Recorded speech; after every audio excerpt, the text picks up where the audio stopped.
Basic Education says service delivery protests are impacting hundreds of matric pupils. They're currently writing their final exams, but this weekend alone, 53 pupils were reportedly affected by protests at eThwathwa in Ekurhuleni.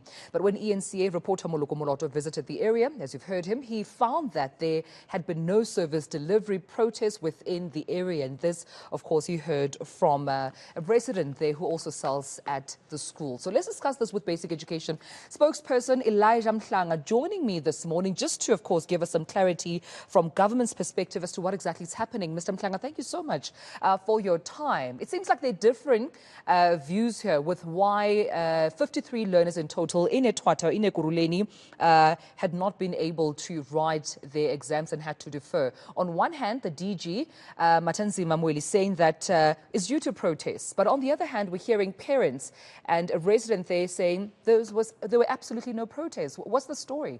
What's the real story? What's the real story? Good morning to Melo. Well, the situation like this one is one that we are investigating. In fact, the Chief Director for National Assessment and Public Exams did confirm yesterday that all these irregularities which were reported to the Department of Basic Education were part of an investigation. There is a committee of people that go through all the reported irregularities, check their merits, and then at the end of everything, a decision is made in terms of what is going to happen to all those learners. So I'm not going to argue with the parents. I stick with what the department said yesterday because that's the report that we received, just like the report that we received from the Northern Cape that 189 parents stormed the school demanding that the learner be suspended. So that's what happens in these communities. But when it comes to exam irregularities, I mean, there are always disputes. I can give you one example where in KZN, our officials were stoned and locked up and they were threatened with death because they were investigating irregularities. So when it comes to irregularities, it's a sensitive matter because it's got to do with people's lives. And sometimes there's always regret. In fact, there's always regret after a certain action has been taken and its impact is now realized when the dust has settled. So it's always there's always a debate about what actually took place, but the investigators will tell us. So this is not the forum to debate what actually took place, but what we know is that 53 lives are affected in that area.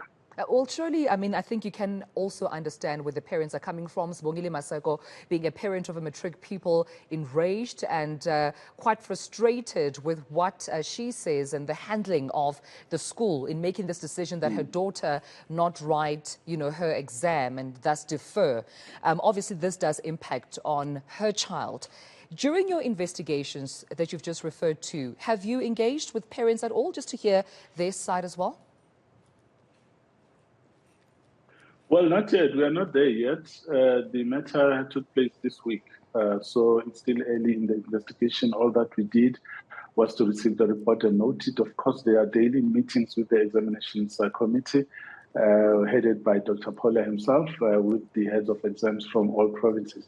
So we are not there yet. We are not at investigation yet, but just recording all irregularities so that the smaller teams can be established to then go into the detail of that. But what I'm hearing from what the learners are saying, they are referring to a policy which is no longer applicable, where we said learners could write a few subjects this year and write another set of subjects next year.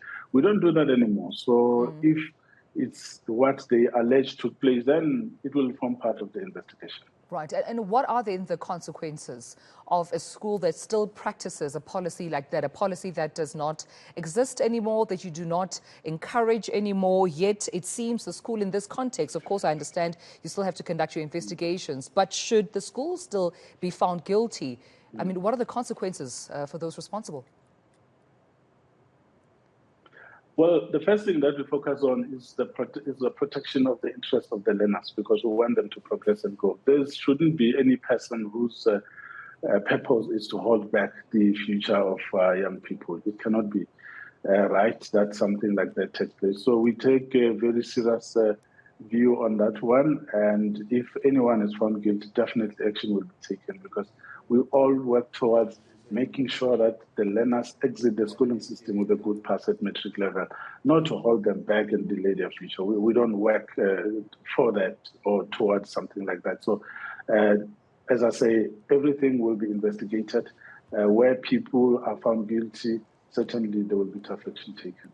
Yeah, and just lastly, before I let you go, I mean, under the same breath of ensuring that the future of these young learners is not in any way, sabotaged, service delivery protests, again, the DG, Matanzima Mweli, on Sunday saying, I think approximately around 400 pupils had been affected by service delivery since the beginning of exams alone. What's then the strategy, Mr. Mhlanga, just to ensure that this doesn't continue? These learners have been through a lot since COVID. They were in grade 10. Blackouts already impacting them. KwaZulu-Natal, where you are right now, you know of the impact of those floods back in April on your students and your learners. How do you ensure the service delivery moving forward is not another factor that deters these young pupils from completing the exams? Tumelo, the briefing yesterday was called as a result of concern from stakeholders that we met on Saturday. On Friday, there was huge concern around issues that we cannot control, and those are community actions, such as protests that take place far away from school but impact on the work that we do. So it's very difficult for education to navigate in such areas. What we have seen is that our officials who are transporting papers have had to negotiate every day to go through when there are road blockades. You find that taxis are blocked, or some people are burning cars and all sorts of things, refusing people entry to the different access to the different places. So it's difficult. I mean, we rely on the police to help us with that, but also just people should understand that whatever action that you're taking, when you're denying people access, your children are involved, and it's your very own children in that community where you are who are going to be affected negatively. So think twice about it. We just appeal to people to please review their decisions insofar as protest action is concerned, because it's impacting us negatively, and it's unfortunate. All right. Well, we leave it there. I appreciate you speaking to us this morning. Basic Education Department Spokesperson Elijah Mhlanga, thank you so much for your time.